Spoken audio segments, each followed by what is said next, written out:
On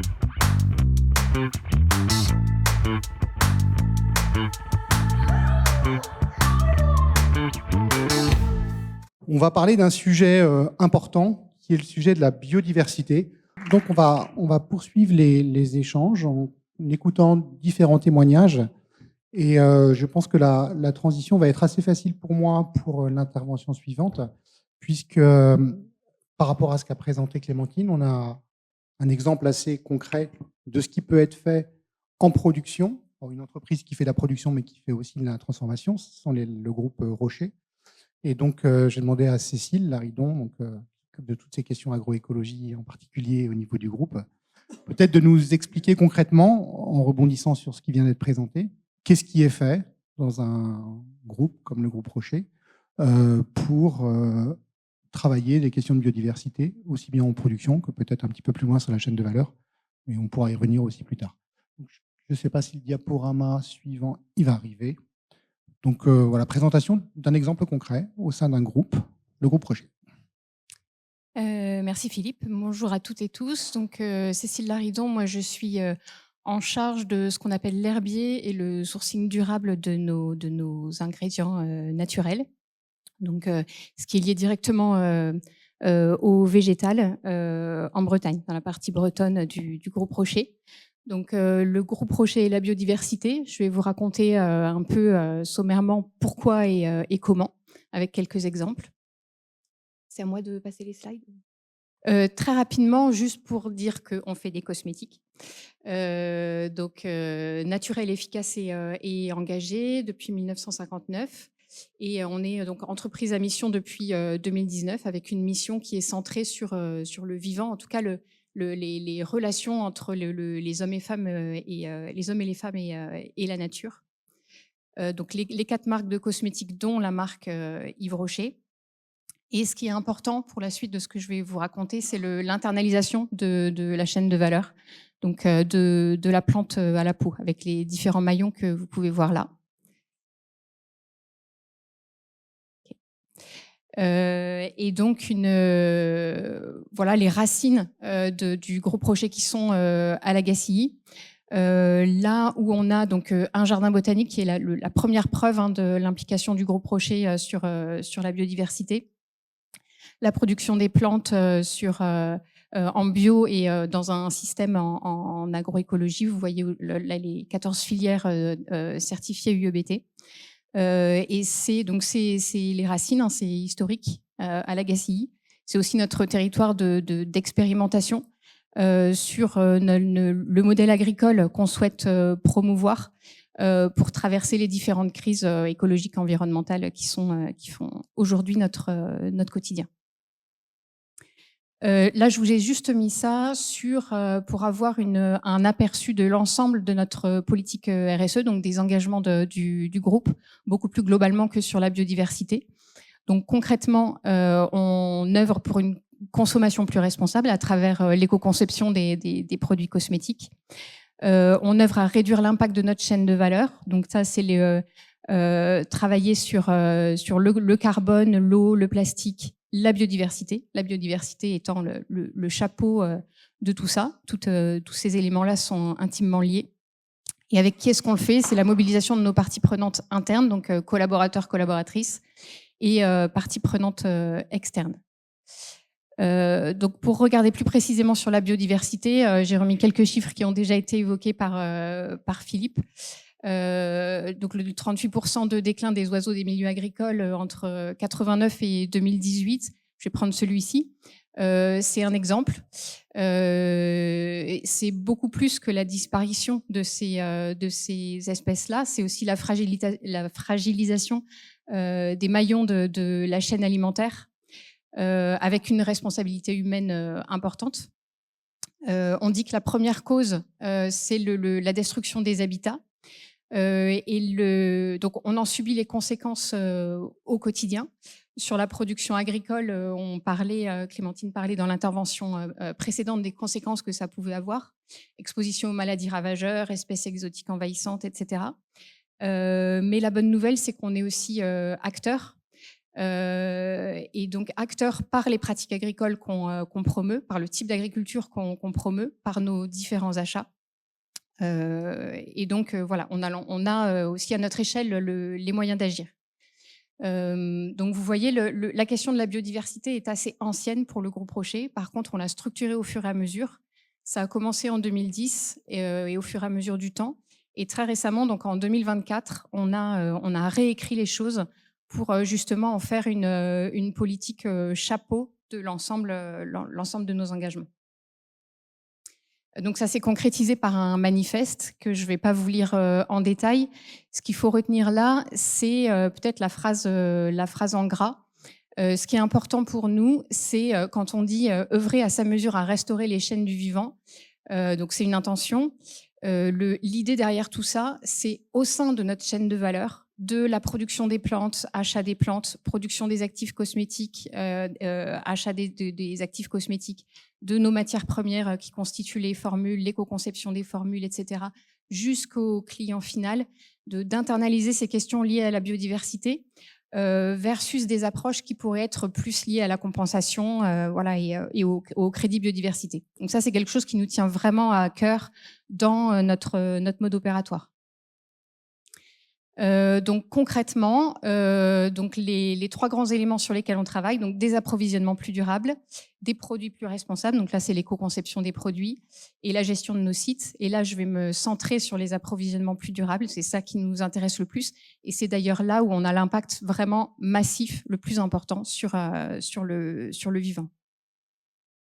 Donc dans la formule cosmétique, vous savez qu'on différencie les actifs cosmétiques qui ont une activité biologique ensuite sur la peau, et les matières premières fonctionnelles qui font tout le reste de la formule cosmétique. Donc on a nécessairement une approche différente et des niveaux d'attente différents selon le type de matière. On peut aller plus ou moins loin selon la valeur ajoutée et la proximité qu'on peut avoir aussi avec l'amont agricole sur ces matières. Tout commence par la traçabilité. On va dire la traçabilité, c'est connaître l'origine de la matière, ça n'a rien à voir avec la biodiversité. Mais quand on a des doutes sur la traçabilité, en gros, on ne sait pas de quoi on parle et on n'a aucun moyen d'agir. Donc c'est vraiment notre porte d'entrée avant d'opérer des choix sur les ingrédients selon leur niveau d'impact et un volet d'action aussi sur la relocalisation de nos matières premières. Attention, relocalisation a impact sur la biodiversité supérieur ou égal. Il ne s'agit pas de remplacer une matière éloignée par une matière proche à plus mauvais impact. Donc là, on pourrait schématiser les choses par cette pyramide qui symboliserait notre sourcing d'ingrédients naturels. En disant, au final, tout en haut, on a ce qu'on appelle les actifs gold, si on suit ces trois couleurs-là, en utilisant notre territoire d'expérimentation à la GACI pour voir jusqu'où est-ce qu'on peut pousser le modèle un type d'agriculture en lien avec la biodiversité et avec le territoire. Pour ensuite, l'idée étant, sur chaque niveau de scorage de ces matières-là, de faire sauter un palier et d'augmenter notre niveau d'exigence voilà, à la mesure de nos moyens. Je vous ai remis une définition de l'agroécologie, mais pour résumer, on est vraiment sur les objectifs de l'agriculture biologique, donc système de production qui maintient et améliore la santé des sols, des écosystèmes, mais aussi des humains. Et c'est en ça qu'on parle d'agroécologie avec cette approche globale et systémique, cette attention très particulière à la biodiversité et au territoire.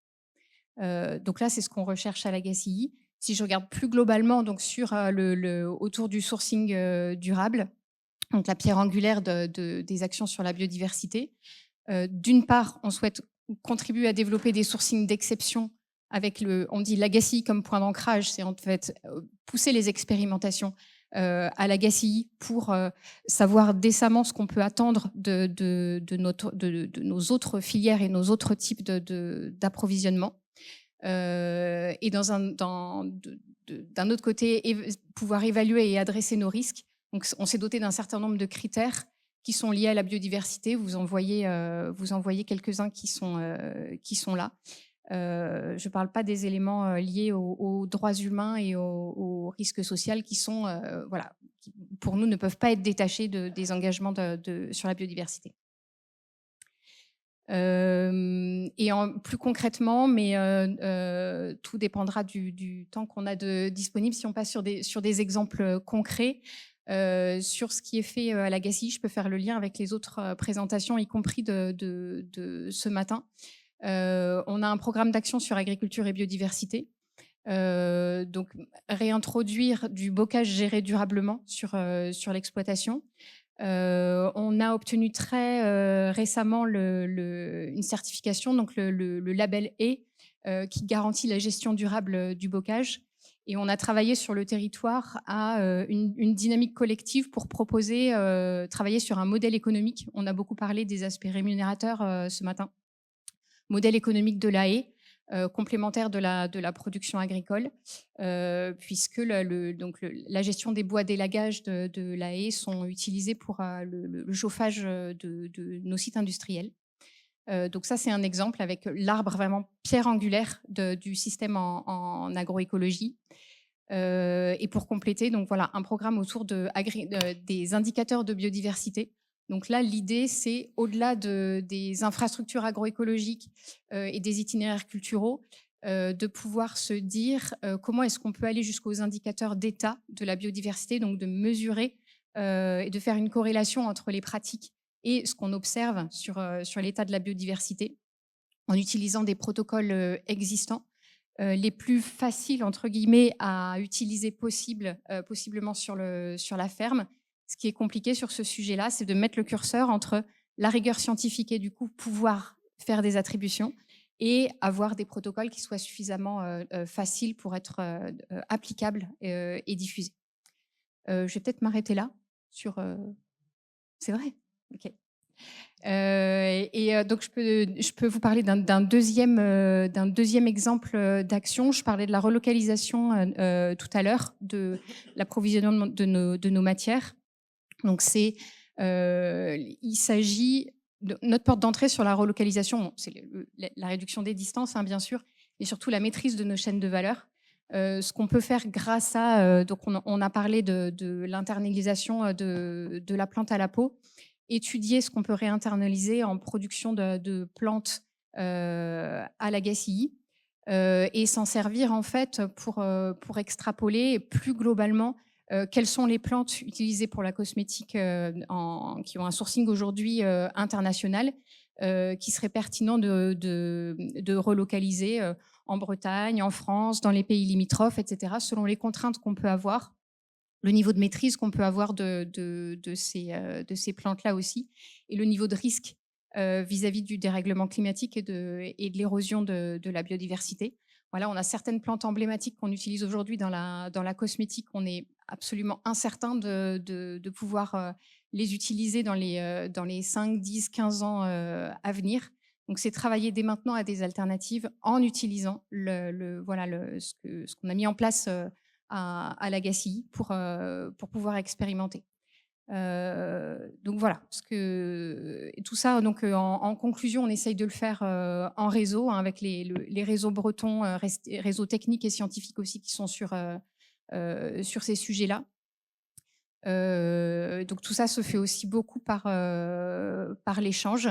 Et on a voilà, des exemples concrets que je pourrais développer avec plaisir aussi lors de la suite de nos échanges, qui nous servent pour globalement alimenter une stratégie d'entreprise et pouvoir voir comment est-ce que demain on pourra continuer à produire nos plantes et à faire de la cosmétique compte tenu des conditions qui évoluent énormément autour de nous. Merci beaucoup, Cécile. On va rester sur ces questions d'évaluation, de mesure, de photographie de la biodiversité, toujours à l'échelle de l'exploitation de la parcelle. Et je vais demander à Marie Androuin de Biosphère, qui suit des exploitations de plantes à parfum aromatiques médicinales, si je ne m'abuse. Oui, c'est ça. Finalement, comment est-ce que nos exploitations de PAM se situent comparativement à d'autres exploitations? Est-ce qu'il y a des spécificités? Est-ce qu'il y a des généricités? Est-ce qu'on est plus vertueux, moins vertueux?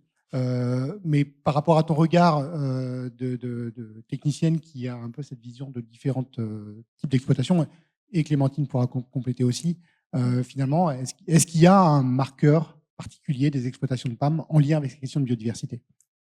Oui, merci. Donc, bonjour à tous. Marie Androuin, je travaille également chez Biosphère, donc avec Clémentine. Moi, je suis agronome, je fais de la formation et du conseil auprès de techniciens, de coopératives ou de grands comptes et de l'accompagnement individuel de producteurs.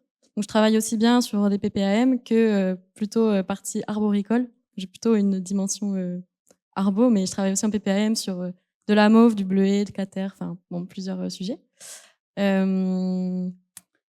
Je dirais pas qu'il y ait une spécificité générale à la filière. Enfin, toutes les filières, pour moi, sont confrontées à des baisses de biodiversité, à des enjeux qu'il va falloir relever. Et donc, moi, je suis là pour les accompagner au travers de diagnostics. Donc, comme on disait, ça va être beaucoup d'abord une discussion avec le producteur pour bien cibler ses objectifs. Qu'est-ce qu'il attend en termes de biodiversité sur sa parcelle, sur quoi il veut travailler. Est-ce qu'il veut travailler sur son sol, est-ce qu'il veut travailler sur sa plante, est-ce qu'il veut travailler sur son paysage ou sur sa gestion de l'eau, pardon. Parce que on va pas avoir avec lui le même accompagnement suivant ces sujets. Une fois qu'on a fait avec lui tout ce processus de bien cibler sur quoi il veut travailler, on va mettre en place un plan avec lui sur plusieurs années, ça va être 5 ou 10 ans. Là, en PPAM, ça va dépendre si vous êtes en plante annuelle ou si vous êtes en plante pérenne. Comme Clémentine l'a présenté, si on est en plante annuelle, on va pouvoir travailler sur votre rotation, donc allonger la rotation, diversifier, faire de l'interculture. On va pouvoir baisser peut-être les apports minéraux pour passer sur de l'apport organique. On va agir sur plein de choses. Sur la partie biodiversité, donc il n'y a pas que les arbres, les nichoirs, tout ce qu'on ne voit pas aussi est dans le sol. On a parlé des champignons, des bactéries. Bon, il y a aussi les nématodes qui sont des super indicateurs de biodiversité. Sur les pratiques agricoles que vous mettez en place, c'est vraiment des indicateurs de milieu super. Enfin, allez vous renseigner, notamment avec le laboratoire Elisol qui est en France. Si vous avez l'occasion de travailler avec eux, ils sont vraiment super. Voilà. Bon, je ne vais pas non plus monopoliser tout le temps de parole parce que j'aimerais bien qu'on discute tous ensemble. On aura d'autres possibilités d'échange. Oui, merci.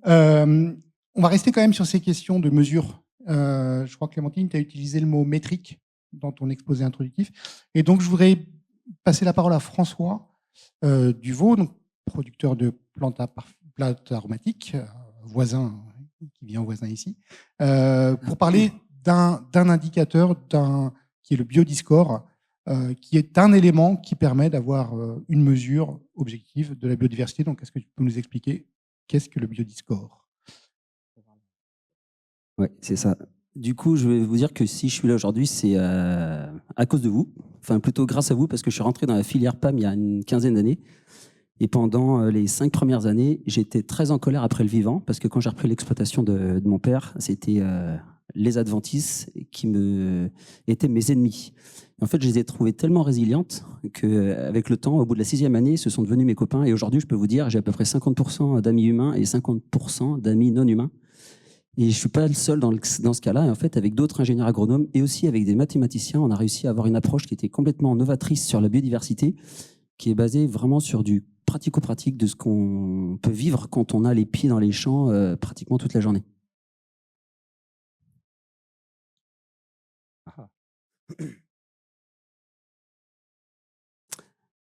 Alors, je vais baser beaucoup mon intervention, que je ne fais pas tout le temps, sur le miracle de la complexité. Et là, ça fait appel à chacun d'entre vous, parce que si vous pouvez m'écouter, si vous pouvez comprendre ce que je dis, c'est juste parce que vous avez des milliards de neurones à l'intérieur de votre bol d'eau chaude, à l'intérieur de votre tête, et que ces milliards de neurones, ils sont connectés par des milliards de connexions. Et c'est ça qui fait que vous avez la conscience et que vous pouvez comprendre le sens de ce que je vais vous dire. Mais il faut que vous sachiez que pour un paysage, c'est pareil. Et là, je vais vous parler de l'intelligence de vos paysages et de savoir, et ça va faire directement le lien avec ce que disait Clémentine et Biosphère. Eh bien, on va être dans une situation analogue. Alors, je ne sais pas où est. Alors voilà, la clé du vivant, c'est l'effet mosaïque. Donc là, sur la partie de droite, vous avez 3 neurones.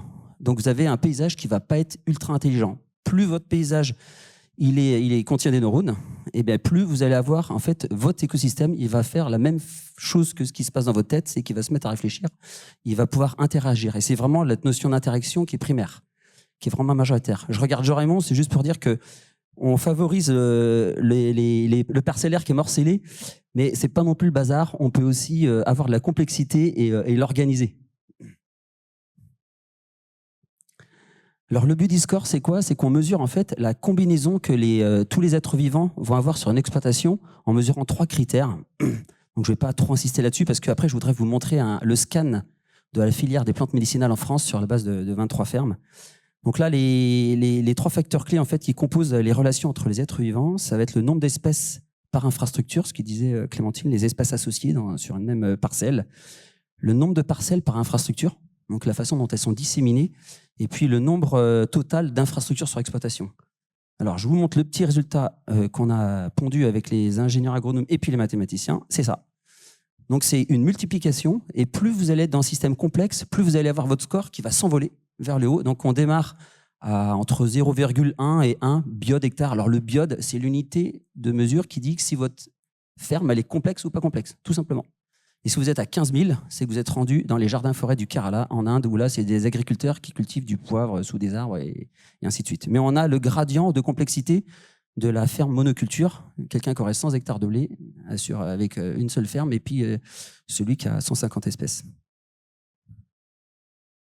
Alors, quand on reçoit les résultats, voilà, sur votre ferme, ça ressemble à ça. C'est-à-dire que vous avez, sur la partie de gauche, là, le potentiel de création de biodiv sur votre ferme. Donc, vous pouvez la situer par rapport à un groupe de comparaison. Soit c'est votre filière, soit c'est votre région, soit ça peut être plein de groupes de référence en fonction de ce que vous choisissez. Vous allez savoir sur le thermomètre où est-ce que vous êtes rendu. Est-ce que vous êtes plutôt dans l'accélération de la biodiversité ou vous risquez d'avoir des pratiques qui la dégradent. Et puis sur la partie qui est à droite, le graphique en étoile, c'est sur les différentes composantes. Alors on retrouve beaucoup les composantes qu'a développé Clémentine tout à l'heure, sur notamment les infrastructures agroécologiques, la taille des parcelles, la dissémination des parcelles. Alors voilà, là je vous propose un scan. Là vous avez 23 fermes spécialisées, alors pas spécialisées uniquement, qui ont fait des plantes médicinales. Il faut savoir qu'au niveau de l'association Biodiscore, on a scanné à peu près 300 fermes, on est bientôt rendu à 300 fermes là, depuis 3 ans. Et puis, ce scan, il peut s'opérer sur n'importe quelle exploitation au niveau de la planète. Et là, vous avez 23 exploitations qui ont été faites en France en 2023. Et je les ai mises sur le graphique, en fait, de la moins complexe vers la plus complexe. Et vous voyez que dès que ça devient complexe, ça devient vraiment très complexe. On voit que le 23e, il a un score qui est assez important.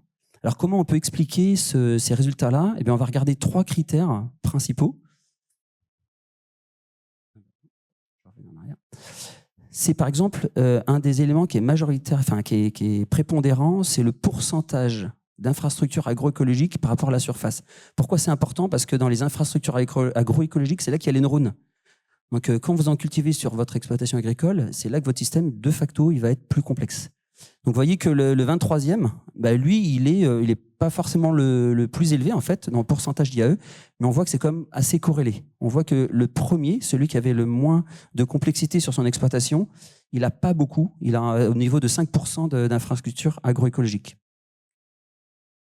Puis vous avez un deuxième critère. Alors là, c'est le critère qui fâche tout le monde dans les filières agricoles. C'est la taille des parcelles. Et effectivement, ce que préconise, en fait, vous voyez, là, il y a les recommandations, notamment du SINABio, c'est le syndicat des transformateurs de la bio. On dit qu'il faudra avoir des parcelles de taille moyenne inférieure à 4 hectares, et puis d'autres, et puis avec une norme entre 4 et 6. Franchement, quand vous êtes mécanisé, c'est pas un critère qui est facile à respecter, mais on peut quand même voir, en fait, voilà, s'il y a un élément de corrélation entre les deux. Alors, vous voyez, le 23e, il a plutôt une exploitation avec des toutes petites surfaces, et le premier, plutôt grande, une parcelle de 8,5. Mais vous avez un point rouge, là, au milieu. Celui qui doit être le 18e, là, eh bien, finalement, il a des parcelles assez grandes, mais il s'en sort pas trop mal, en fait, sur l'axe, sur sa composante liée à la complexité de sa ferme. Puis, je vous montre un dernier critère, je vais passer rapidement. Un des éléments majeurs aussi, c'est le pourcentage de couverture du sol. C'est clair que quand, à un moment donné, entre vos rotations, que ce soit en pain ou avec les grandes cultures, vous avez un arrêt, du coup, le vivant s'arrête entre notamment l'interaction racine-micro-organisme, et ça pose problème. Alors en conclusion, regardez, quand on repositionne les résultats sur une échelle logarithmique, donc c'est exactement le premier graphique, le même que le tout premier, sauf que là, on l'a positionné sur une échelle linéaire. Et en fonction de votre résultat, vous pouvez, vous voyez, il y en a 3 qui sont plutôt dans une zone de destruction du vivant. Là, au milieu, là, entre 1 et 10, vous êtes plutôt dans une forme de contention, donc ça va pas, voilà. Et puis après, entre 10 et 100, vous êtes vraiment clairement lancé sur une phase de restauration. Et après, vous pouvez, il y en a un là qui est sur une phase d'accélération, donc qui va vraiment permettre de restaurer la circularité du vivant. Je voulais juste vous montrer une image qui est vraiment une belle image. On a un de nos adhérents qui s'appelle Arcadie, vous savez, qui est spécialisé dans les épices. Ils ont repris une montagne à Madagascar qui était complètement nue, qui était défrichée, et ils ont installé 65 agriculteurs et ils ont scanné le Biodiscore pour vérifier à leur installation que le système qu'ils avaient, il était complexe et qu'ensuite ça pourrait rester sur les... ils vont les rescanner tous les 5 ans à peu près. Et on a des projets qui démarrent au Pérou et aussi à São Tomé sur d'autres régions de la planète.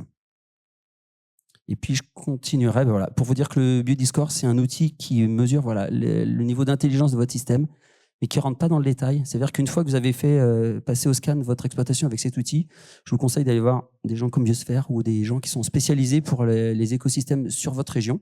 Ce n'est pas la même chose entre Brest ou Madagascar.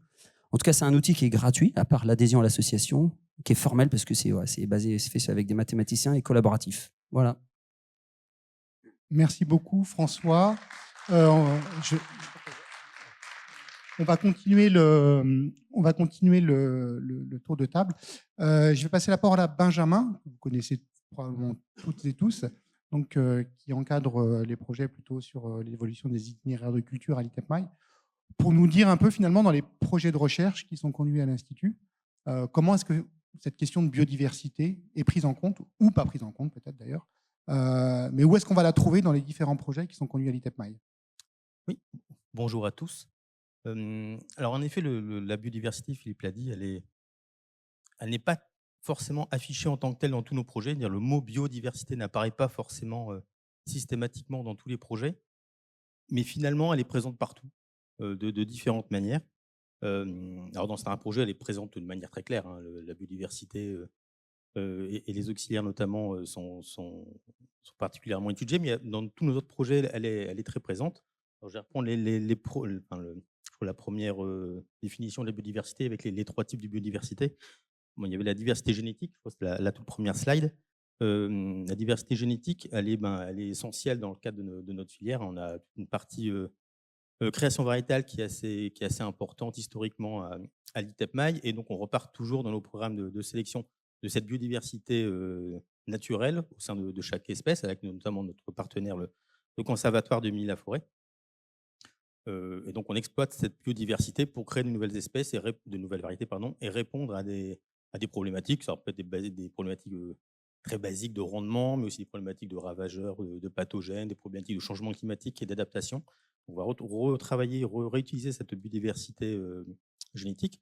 Et quand elle n'est pas disponible, ça arrive qu'elle ne soit pas disponible, mais on va la recréer par différents croisements, des polycross sur un certain nombre d'individus qu'on a pu trouver différents. On va réexposer cette diversité génétique pour pouvoir après lancer nos programmes de sélection. Et après, il y a la biodiversité des espèces, biodiversité spécifique. Alors, ça a été dit plusieurs fois, on a dans la filière à peu près 120 espèces cultivées. Donc, on est une filière où déjà la biodiversité spécifique est naturellement présente au sein de nos travaux et au sein des exploitations, que les producteurs qui font une seule culture de PAM, en tout cas, ou les structures en tout cas qui les encadrent, ont rarement une seule culture de PAM. Donc, cette biodiversité spécifique est déjà présente dans nos parcelles et dans notre filière dans les champs. Et en plus, on la travaille également au niveau de l'ITEPMAI pour répondre à de nouveaux enjeux. Alors que ce soit des enjeux de marché, pour répondre à de nouveaux marchés, on peut être amené à s'intéresser à de nouvelles espèces qu'on va pouvoir mettre en culture, d'abord en essai et après en culture. Et notamment, donc il y a les marchés, puis il y a également le changement climatique.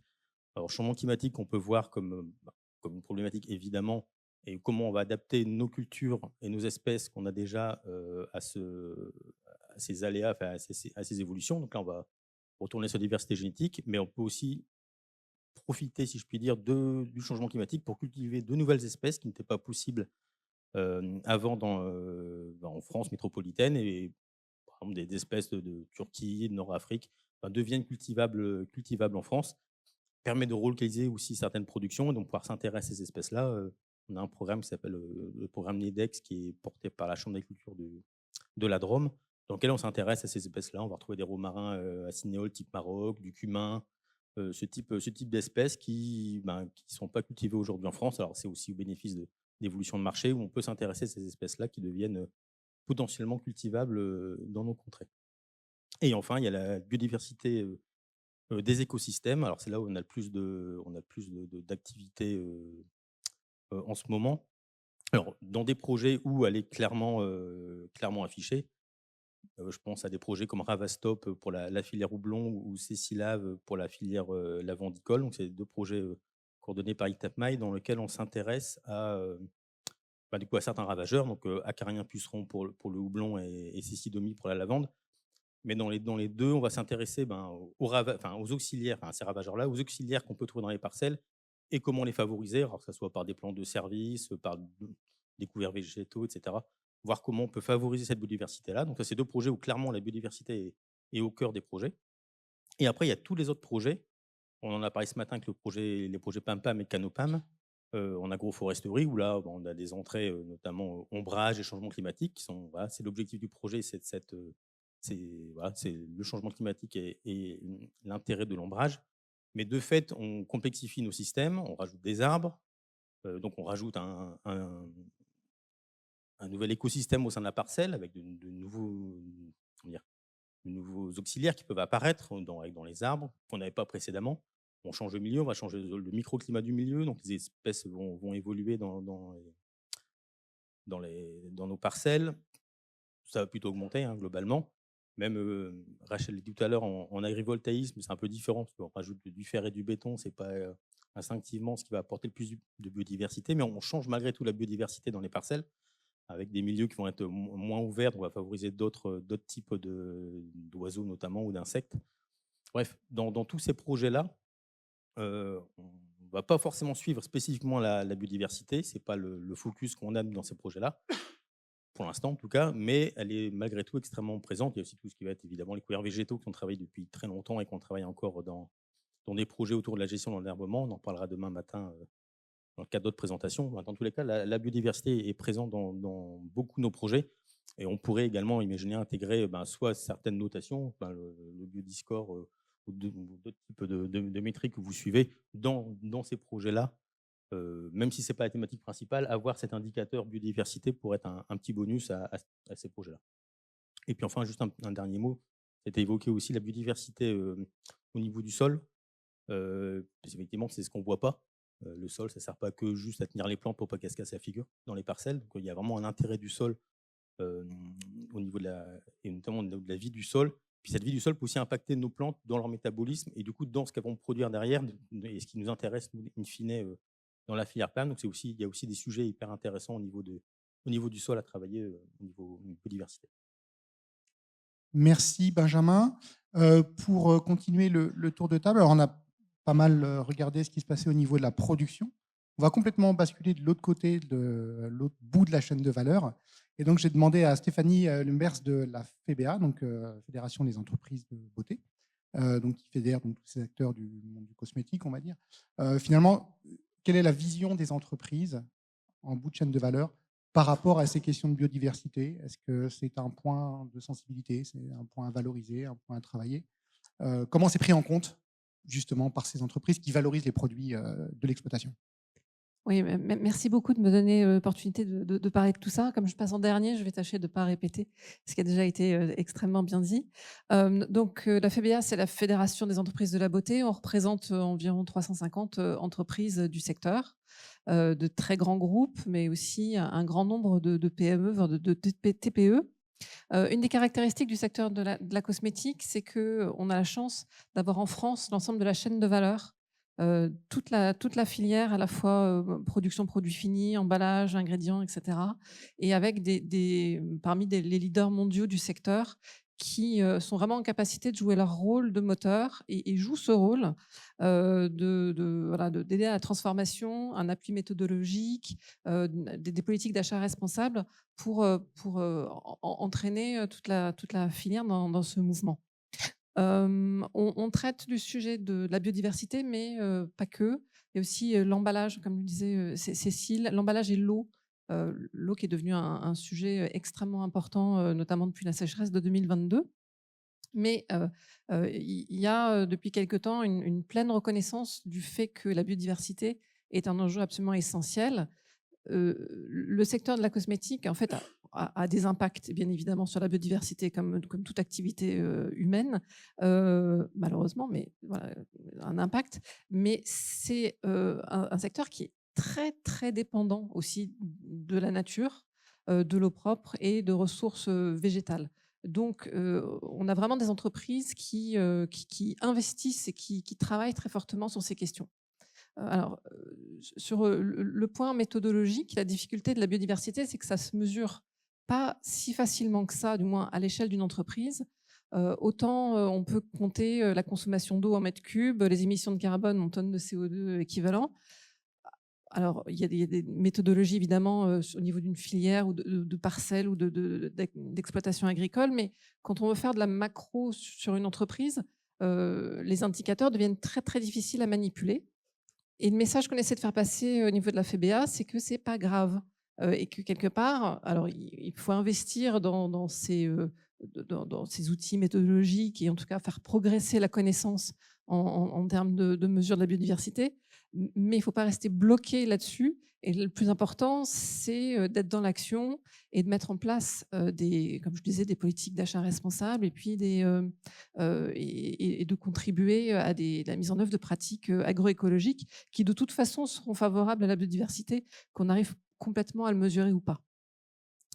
Après, sur quel type d'actions sont mises en place par les entreprises, il y a vraiment deux axes que Cécile a évoqués, donc je vais essayer de ne pas être redondante. On a les ingrédients dits fonctionnels. Donc là, on va être sur des grandes commodités agricoles, le maïs, le colza, le palme, le coco. Donc, c'est ces très grandes cultures pour lesquelles la cosmétique représente l'épaisseur du trait. C'est essentiellement des matières qui sont utilisées en agroalimentaire et dans les biocarburants, pour l'essentiel. Donc, la cosmétique, même les plus grands groupes de cosmétiques représentent vraiment quelque chose de totalement anecdotique. Et donc là, les enjeux, c'est plutôt comment est-ce qu'on arrive à peut-être avoir des actions collectives pour que le secteur dans son ensemble, lui, va finir par représenter quand même quelque chose. Et on a la capacité à mettre en œuvre des actions sur ces matières-là. La FEBA, par exemple, on vient de publier un livre blanc de la glycérine responsable, où on a identifié les risques socio-environnementaux des grandes sources de glycérine. Donc ça, c'est la partie plutôt ingrédients fonctionnels, commodités agricoles. Et de l'autre côté, on a ce qui vous intéresse le plus, la raison pour laquelle on est tous là aujourd'hui, c'est les ingrédients qui servent de base pour les actifs ou pour les substances parfumantes, donc les PAM. Là, l'enjeu, il est différent. Au final, dans l'empreinte environnementale et biodiversité d'une entreprise, ces plantes-là, finalement, représentent assez peu. Mais par contre, elles ont une importance capitale parce que c'est vraiment au cœur du marketing des produits. Si on parle de parfum, c'est absolument évident que c'est vraiment fondamental dans l'offre. Et c'est des choses qui sont travaillées depuis de très longue date parmi les différentes entreprises. Elles ont une importance aussi culturelle, une importance dans les paysages. Donc vraiment, voilà, des choses qui sont tout à fait essentielles. Et là, on a plutôt on a la capacité à plutôt avoir de l'intégration ou alors, à minima, être très, très impliqué dans des projets locaux et de la mise en œuvre de pratiques plus d'agroécologie ou plus largement de pratiques agricoles plus responsables. Et donc, je vais peut-être finir là-dessus. C'est la raison pour laquelle la FEBA était tout à fait impliquée dans la création de l'interprofession qui vous a été présentée ce matin. On croit vraiment très, très fortement dans cette action qui, pour le coup, la déplace largement celui de seulement le secteur cosmétique. Merci. Alors, pour rester un petit peu sur ce bout de la chaîne de valeur, et une question pour Stéphanie, mais aussi pour Cécile. Derrière, est-ce qu'il y a une volonté d'aller plus loin sur la communication autour des ingrédients, des produits issus de pratiques vertueuses en termes de biodiversité? Et si oui, qu'est-ce qui manque aujourd'hui pour ne pas le faire ou pour pas le faire plus? Je te laisserai après. C'est vrai que c'est pas simple de communiquer sur ces questions-là auprès du grand public, parce que c'est des sujets qui sont complexes même entre professionnels. C'est difficile. C'est vrai qu'il y a un peu un tiraillement entre vendre des choses, de belles histoires, qui ont du sens, mais qui, touchent peut-être pas aux points les plus fondamentaux.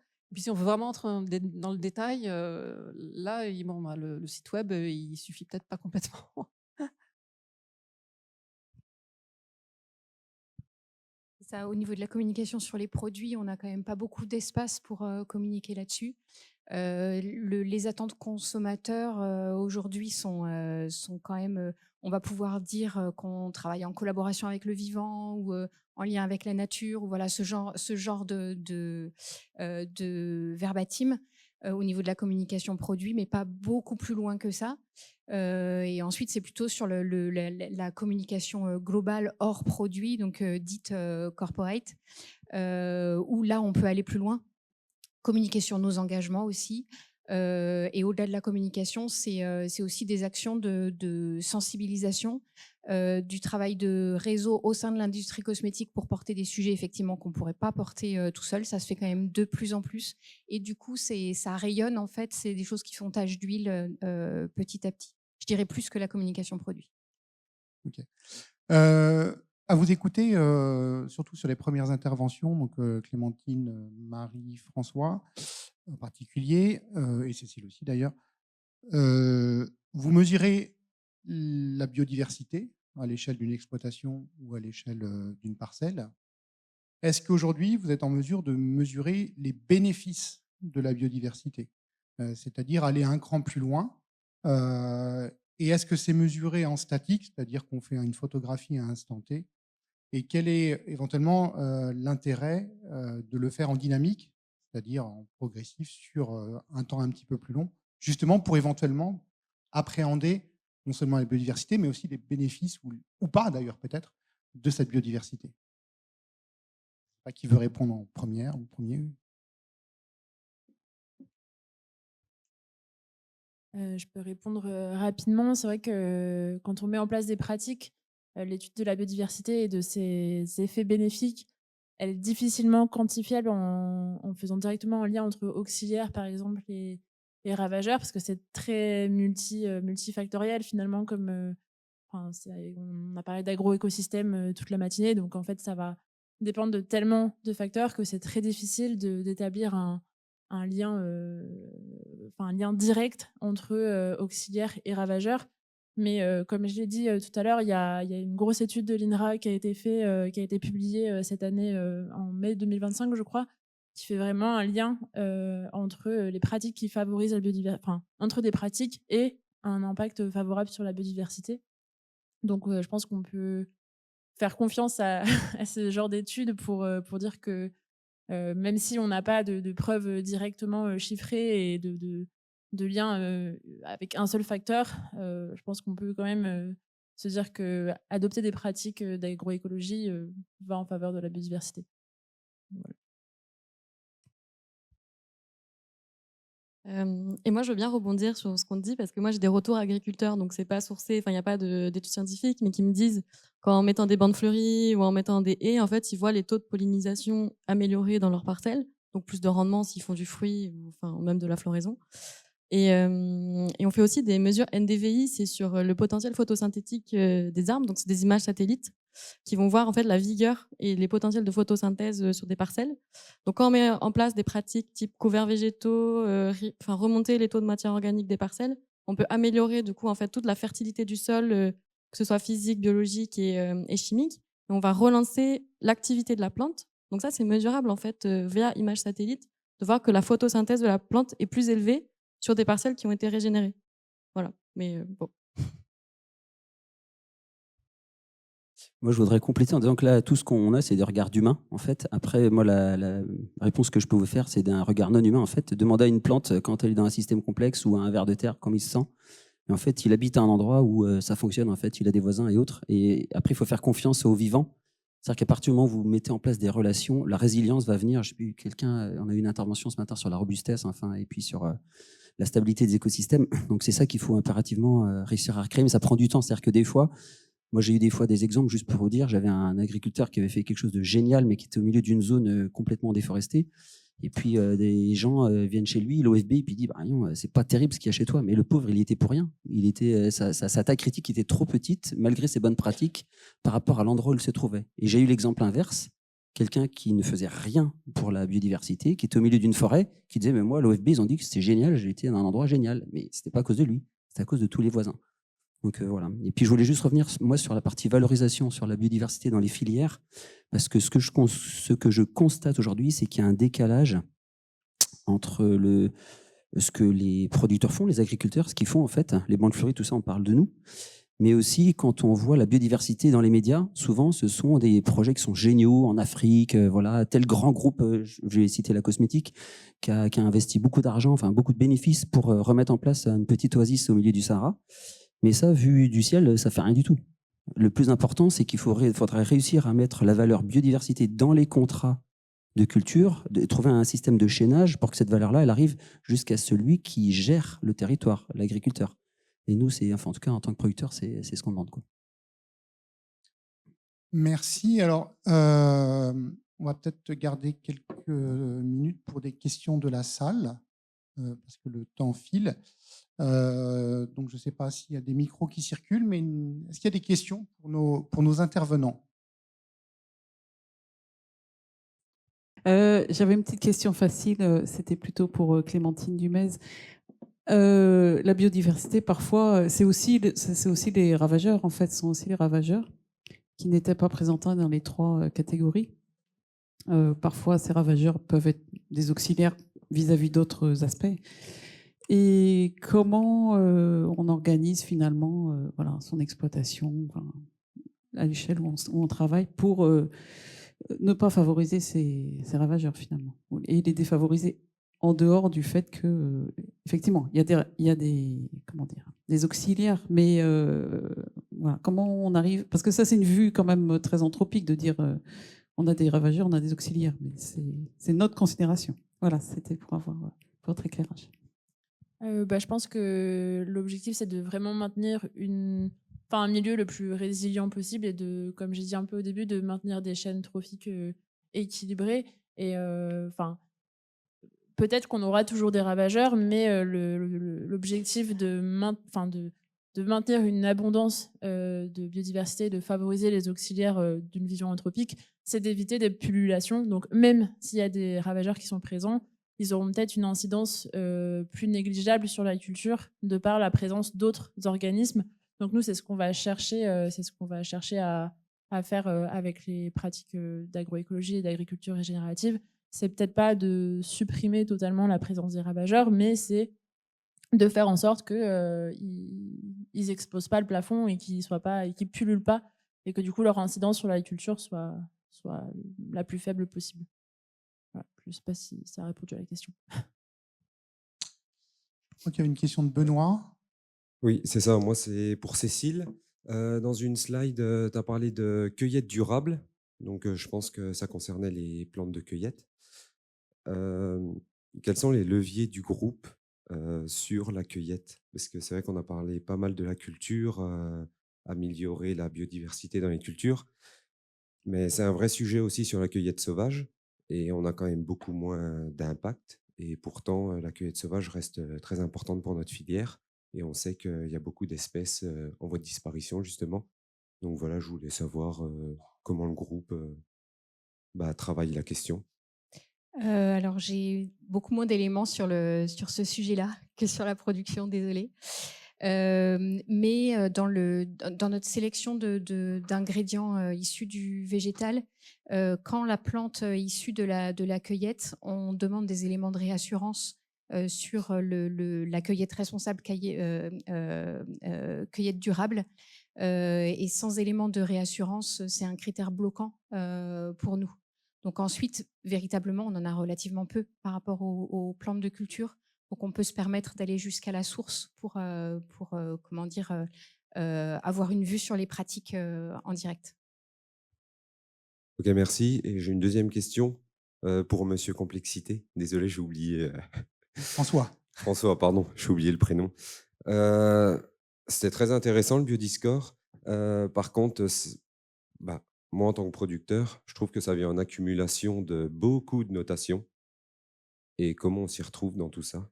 Parce que une petite ferme comme la mienne, ça commence à faire lourd d'avoir des notations, le RSE, le biodiscore, la bio, et j'en passe, et j'en oublie. Donc, je on sait plus trop un peu vers quelle notation il faut qu'on se dirige pour qu'on soit, vraiment pour qu'on montre, qu'on fait bien notre métier, en fait. Le biodiscore, il a été fait par des ingénieurs en agriculture, des agronomes à la base. Donc le but était de faire quelque chose d'assez simple en fait. On a tous conscience que quand on est sur le vivant, on est empêtré dans des boucles de rétroaction invraisemblables, hyper compliquées à décrire et à mesurer.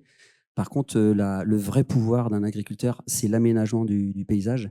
En fait, le biodiscore, il est basé beaucoup, on le fait au moment de la Pâque. Et la première année, tu vas mettre 4 heures à faire le biodiscore parce que tu vas avoir à peu près 1 heure, 1 heure et demie à décrire le système de culture. Ça, c'est assez simple, c'est très Pâques. Par contre, il y a 2 heures et demie où il faut cartographier les haies et le type de haies, la quantité de neurones de ta ferme. Ça prend du temps. Par contre, le biodiscore, il est fait tous les ans. Donc, pour ceux qui veulent, il y en a qui le font tous les 3 ans, d'autres qui le font tous les 5 ans. Moi, je le fais tous les ans. Ça me permet vraiment de mesurer, de me challenger. Par contre, je sais que mes haies, mes arbres, ce que j'ai photographié la première année, ça bouge quasiment pas. Donc, la première année, c'est 4 heures et les années suivantes, c'est 1 heure par année et c'est gratuit. Donc, c'est là l'intérêt, c'est que c'est très rapide, très efficace. Moi, il y a un autre truc que j'aime bien, c'est que je me sens pas, je me mets en situation de responsabilité en tant que producteur. Donc, le score, il me dit, voilà, tu as un truc complexe ou pas très complexe. Et après, c'est à moi de comprendre, en fait, voilà, qu'est-ce qui va générer la complexité entre les IAE ou autres. Mais la démarche, c'est mon moteur à moi. Et c'est moi qui ai envie de remettre des haies, c'est moi qui ai envie de changer mes tailles de parcelles, c'est moi qui ai envie de faire des couvertures végétales. Le truc qui m'a toujours surpris, c'est que pourtant, je suis hyper ouvert sur la biodiversité. Mais alors, quand j'ai un écologue qui vient sur ma ferme et qui me dit quoi faire, mais je sais pas pourquoi, ça m'énerve direct. Mais c'est bête parce que, en plus, souvent, c'est hyper intelligent ce qu'il dit. Mais c'est surtout que s'il me dit, mais une haie là, et lui, il n'est pas dans le tracteur le reste de l'année pour savoir que les branches, c'est moi qui vais me les prendre. Et que je vais avoir du temps de travail en plus pour entretenir la haie, patati patata. Donc, alors que quand c'est moi qui décide de me faire chier, je suis content. Donc, voilà. Je crois qu'il y avait une question plus haut. Ok. C'est pour Benjamin et donc peut-être pour François. Est-ce que dans votre projet, vous avez appliqué quelques protocoles de comptage de biodiversité avec les agriculteurs ou s'il y a une demande pour la filière? Parce que je crois que la biodiversité, c'est très important pour notre futur dans les CAP. Donc, pour que vous racontez votre expérience.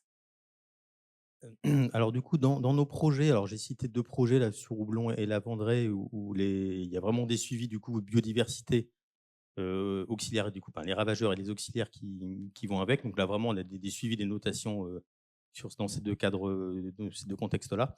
Dans les autres projets, non, rarement ou pas de manière significative en tout cas.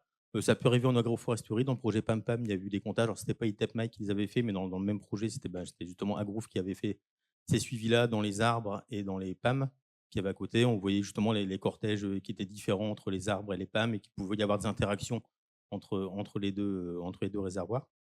Mais du coup, non, on n'a pas effectivement, dans nos projets actuels en tout cas, de notation spécifique biodiversité.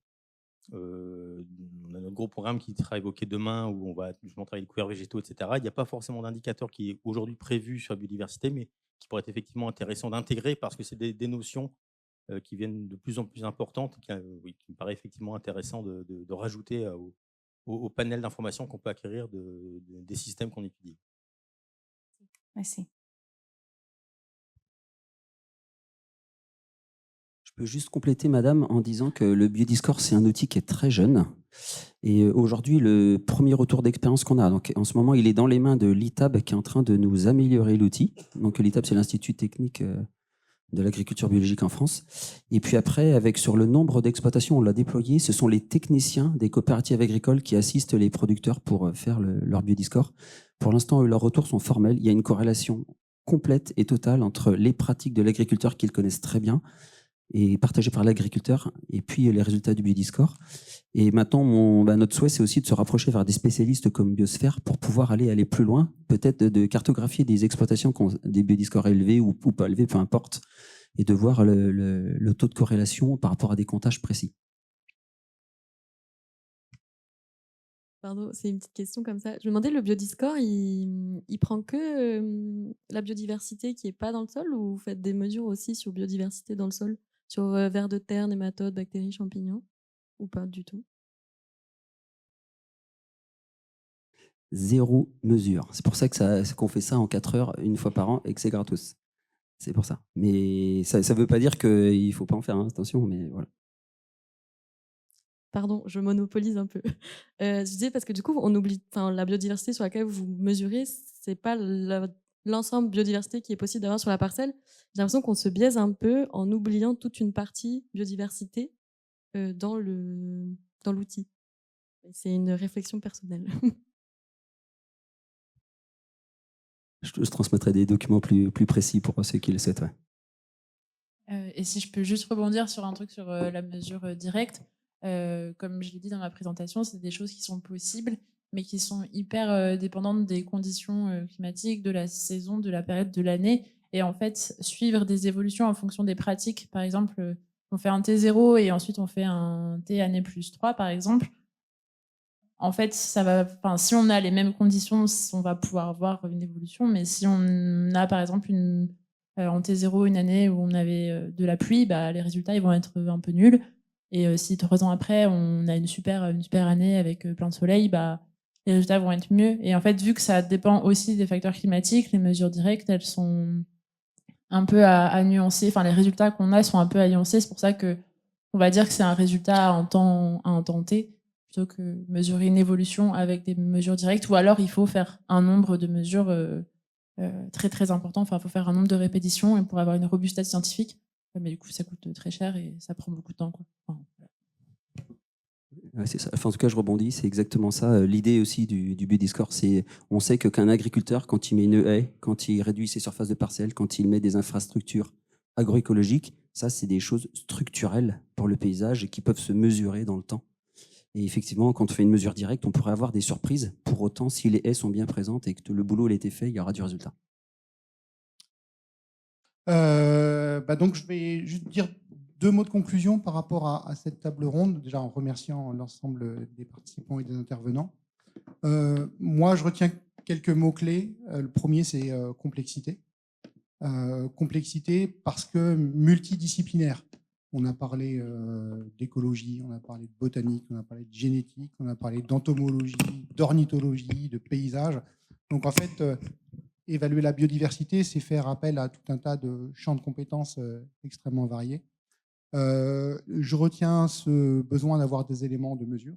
Vous avez présenté des éléments de mesure, des diagnostics, des éléments comme le biodiscore. Et je retiens aussi la nécessité de travailler sur l'ensemble de la chaîne de valeur. Ce n'est pas uniquement l'agriculteur, ça va jusqu'au bout. Et les propos de Stéphanie sont assez éloquents à ce niveau-là, avec l'intérêt et l'importance aussi d'avoir des démarches interprofessionnelles qui embarquent l'ensemble des acteurs d'une chaîne de valeur. Merci à tous. On arrive au terme de cette table ronde. Donc, je vais vous inviter à rejoindre votre place et puis on va passer aux interventions suivantes. Merci encore.